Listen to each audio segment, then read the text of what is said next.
Things that you're going to learn about me is that I hold the contradiction that I work and live on the internet, and I kind of hate social media. Try flirting. Have a little flirt. Give a little compliment. Tell somebody their hair looks cool. And fun fact, there is no person, even me, that can tell you that you are queer enough. You got this. You absolutely got this. You're on the right train. Single time, self-love, queer community, queer books, and then smooching, if you want to smooch. I am not immune to the queer cowboy of it all.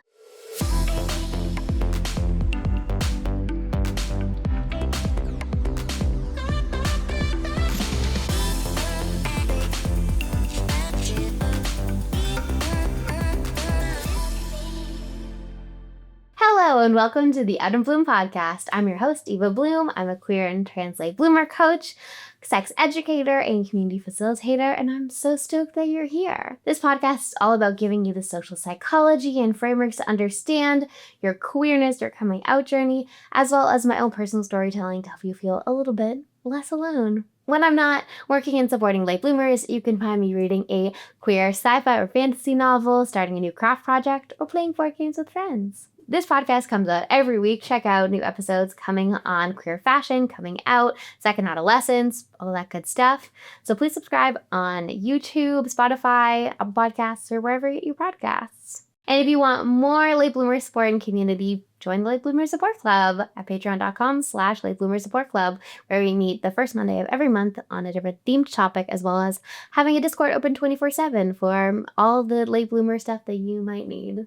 This episode is the Q&A episode. You asked your questions. I'm going to answer them as a queer and trans late bloomer coach from my own experience, from my professional experience as a master's of social psychology and a sex educator. Hopefully you're going to get your answers and feel a little bit less confused about the world of coming out and being a late bloomer. So thank you to everybody who asked questions. It is deeply, deeply appreciated. If you have a question that you want to be asked in a future Q&A episode of the Eva Bloom podcast, you can go to the form in the show notes or the description and submit it. You can have it be anonymous. You can have it be with your name, whatever you want. But without further ado, let's get started.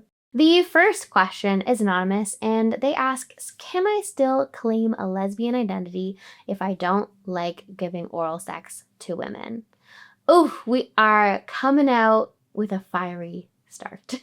The first thing I'll say is that there is not one model of what lesbian sex is or supposed to look like. Every lesbian has their own preferences, has their own boundaries, has different things that they like to do in the bedroom. So short answer is yes, you can absolutely be a lesbian if there are specific sex acts you don't like. Just like you can be a lesbian if you don't like to do strap-on stuff, or if you don't like your chest being stimulated. There's a beautiful diversity in the ways that we like to engage in the bedroom, and there's no security bouncer at the lesbian identity door being like, can you tell me all the things you like to do in the bedroom to make sure we check them all off so that you're invited to the club. That doesn't exist. There are pillow princess lesbians who don't like to give ever. There are stone top lesbians who don't like to receive ever. And that's awesome. And when they get together, they're so happy. That is also even to say that lesbians can have all sorts of different genitals. You might like to engage in oral sex on one set of genitals, another set of genitals. It doesn't really vibe with you in terms of doing oral sex, but maybe you want to do other sort of hand stuff and massage and stimulation. There's no one size fits all, and you're absolutely welcome in the lesbian club. I think it's really cool, really beautiful part of queerness that we can share an identity and have so many differences in the way that we experience our identities and go throughout the world. I think that diversity and difference within a shared identity of a lot of things we do have in common and do things that we do vibe with together, I think having diversity within that makes us really strong as a queer community. I think that's a real strength. So, heck yeah, buddy. Go out there and lesbian and have a good time. The second question that we have is anonymous, and they ask, as someone who came out later with no dating experience, do you have advice on dating for first time in your 30s, getting into a relationship, etc.? That is a big question, and I can't give you all the answers for how to date in this one podcast, but one thing I can absolutely do is affirm that if you have had no prior dating experience and you're going into queer dating, that you are worthy, you're doing great, you're so dateable, there are so many people who are going to get on board. I feel like it can be maybe a more talked about experience of maybe you're going from an experience of dating men to now dating queer people. But it's also really valid if you haven't dated anybody at all and your fresh start, your first experience is with queer dating later in life. I think we can get in our head about like, oh my gosh, are people going to be turned off or confused by the fact that I haven't dated anybody?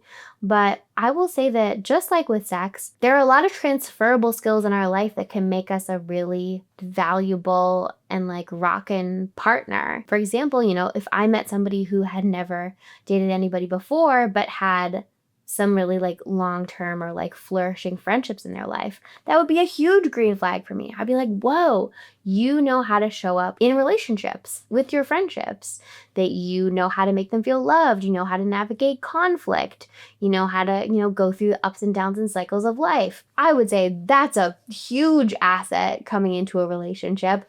Maybe even, for myself, I've maybe have a lot of dating experience. Would I say that dating experience has taught me good, healthy things about how to have a relationship? No, I would say that a lot of the stuff that I've actually learned that's been helpful has been in friendships. So somebody can have had a lot of dating experience and maybe all that's taught them is some really unhelpful patterns of behavior. So you're not necessarily missing out. You don't need to have like a truck of relationship experience in order to prove that you're a worthy or a good partner. And also, that's kind of cool to be like a blank slate, to actually start developing those patterns with somebody, an adult. Once your like brain has been fully formed, to be like, okay, I'm ready to now do this and be in a relation with somebody. So you got this. In terms of how to date, how to get into a relationship, oh boy. One thing I always tell my clients in terms of queer dating is that queer dating in person is always going to be helpful and something that I would really recommend as opposed to just relying on apps.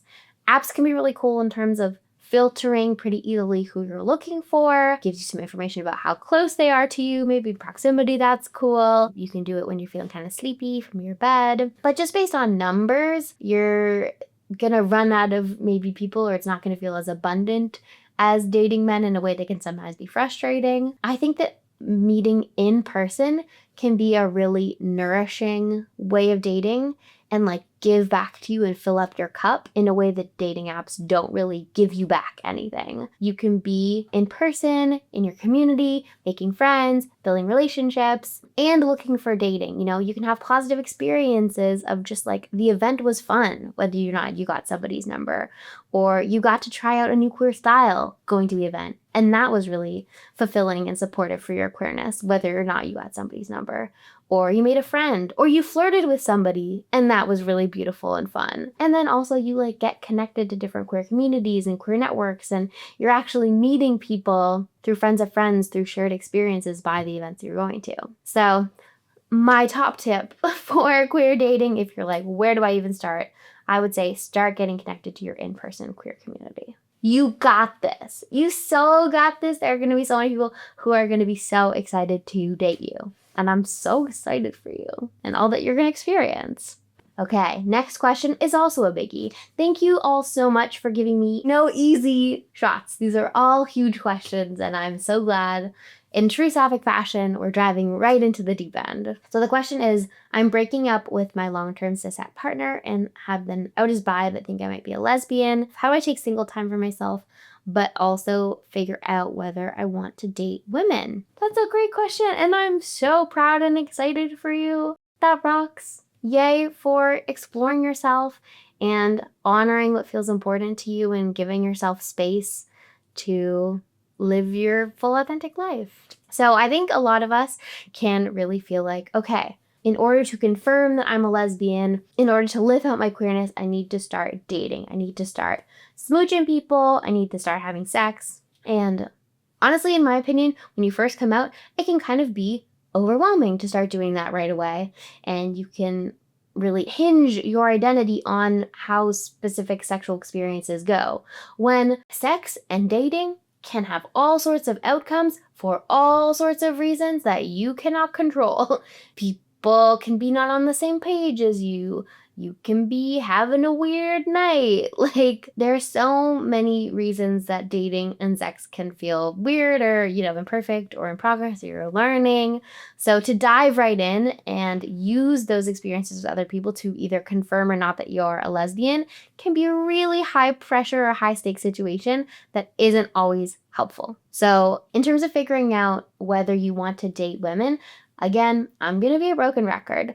Things that you're going to learn about me is that I hold the contradiction that I work and live on the internet and I kind of hate social media.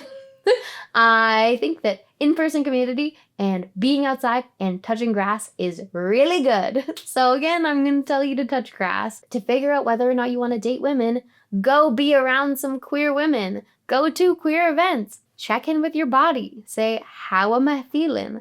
Am I feeling butterflies? Am I feeling a little hot under the collar? Try flirting. Have a little flirt. Give a little compliment. Tell somebody their hair looks cool and see how that makes you feel. Flirting does not mean that you're like locked in and need to date somebody, but that can be one way to just assess how you feel in the room and where you're at. I am also, again, you will discover I'm a broken record about the power of story, the power of representation. I think that reading books about sapphic romance can be a really powerful way to help you identify yourself and your desire. Many of us got no representation for sapphic romance growing up. So in many ways, it's healing and supportive of our queer imagination to say, oh my gosh, this is what dating a woman could look like. Obviously, it's fictional, but even these different models can give you some idea of like, oh my gosh, okay, they're describing in this book what it feels like to hold a woman's hand. They're describing in this book what this date feels like, or how these people are building a relationship together. And that can make you feel different feelings. It might make you feel excited. It might resonate with you, but that's something that you want to do with your life. So yeah, I would highly recommend doing that. I will also say that dating right after coming out can have its pitfalls, especially if the person that you're dating is one of the first close queer people that you have in your life.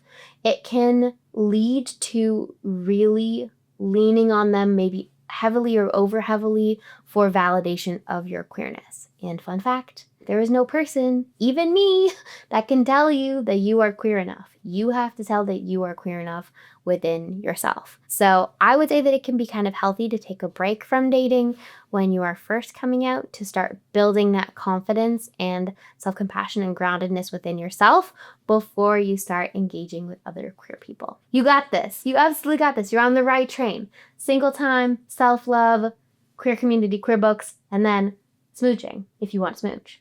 Our next question, if you just want to take a guess in the comments of what you think the most commonly asked question I get asked is, just take a moment. Just take a moment, put it in the comments. What is the guess of Eva's most commonly asked question? Are we good? We all tap to tap? We've paused it? So the question that I get asked all the time, that is this next question, is how can I truly figure out if I'm a lesbian or bi/pansexual? Would love to have this clarity for myself. I would love for you to have this clarity for yourself too. That's a really big question that I maybe can't necessarily give you the answer to. I will tell you how I figured out that I was a lesbian and not bi or pan, and that is to take a break from dating men. In, comp het, living in a cis hetero world, it can be really easy to date men. We're taught to be pursued by men, so there are going to be men in the world who are going to maybe be asking us out, pursuing us. It can be easy to be like, sure, he's cute, I'll do that. You have a lot more men on dating apps, and then queer people options. So if you're trying to figure out, okay, Am I bisexual, pansexual, am I lesbian? It can be helpful to just intentionally be like, okay, I'm going to give space to lean into my sapphic part of my identity. I'm going to take a break from engaging with men and see how it feels. See how it feels after a while. You're like, do you feel like you miss dating men? Do you feel like there are men that you've like developed crushes on in your day-to-day life that you're interested in dating, that you would want to pursue? Or do you feel kind of like, this feels nice, this feels aligned, but this is what I want to be doing? So that is one recommendation or thought to you. Another thing is like just talking to lesbians and bisexual and pansexual people, hearing from their stories, whether that's people online or, listening to podcasts like this one, to hear about people's journey and experience of what being a lesbian means to them, what being bi or pan means to them, or like reading memoirs. And that can give you more information to be like, okay, where does my experience map onto? Do I feel like it maps onto a lesbian experience, like the other lesbians I'm hearing talk about this?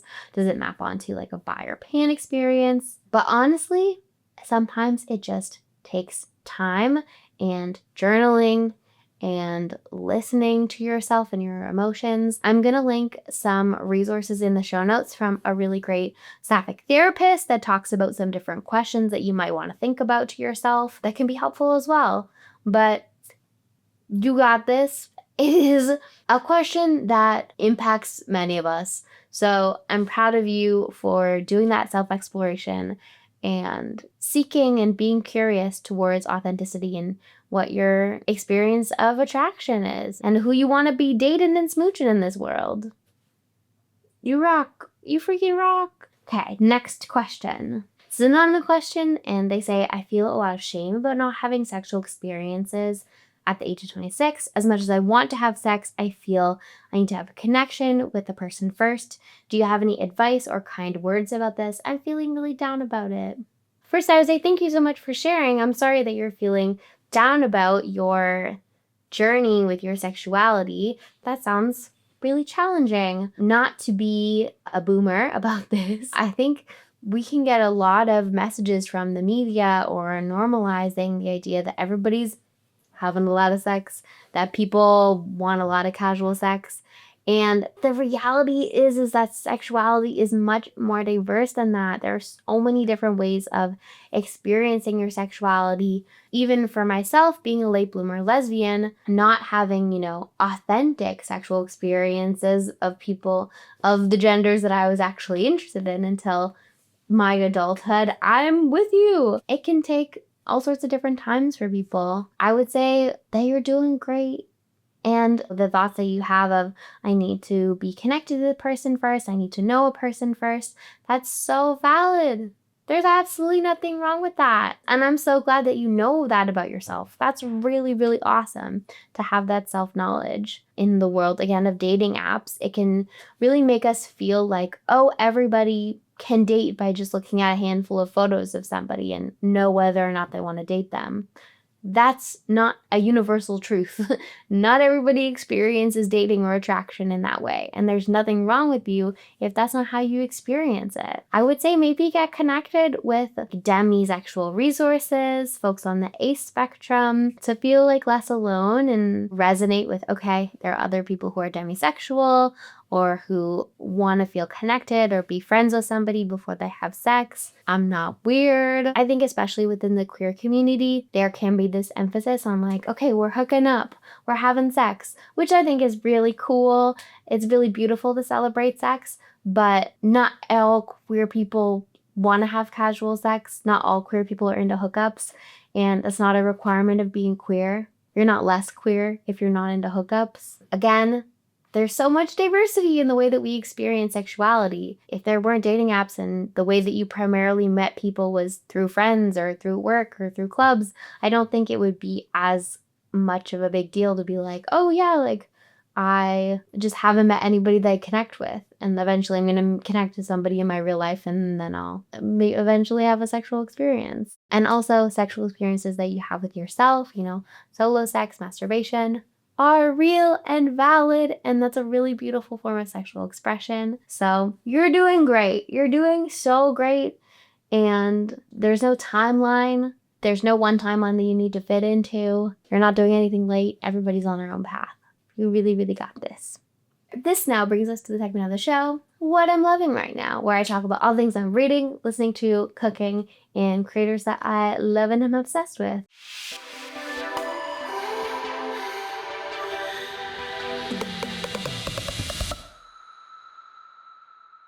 So what am I reading? I have recently started the sapphic Western, Upright Women Wanted, because I am not immune to the queer cowboy of it all. And this is a book that's been highly recommended and by a lot of folks. And it's a short book. It's like less than 200 pages, which is pretty rare, for fiction.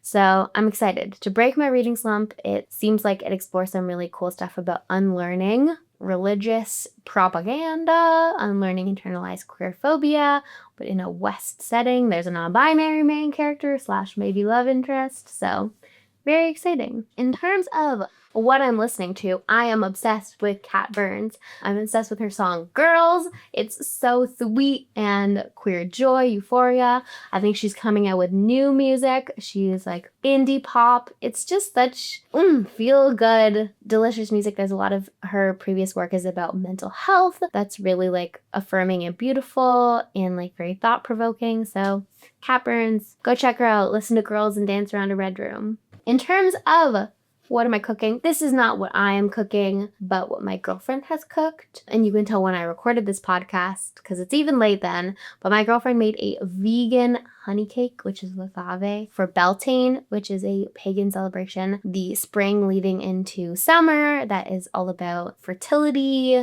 and, growth and the maypole, because she's a little witchy. So she made a beautiful vegan honey cake because I'm vegan and they're so sweet to me. So that's something that I have been eating and really enjoying lately. In terms of creators, the creators I'm obsessed with the fashion creator JD Bird. She is a fashion creator. She's very eclectic and creative in her style and recently came out as a late bloomer sapphic lesbian. She is a super lovely girlfriend who shares about like a plus size curvy mask styles, also a R&B.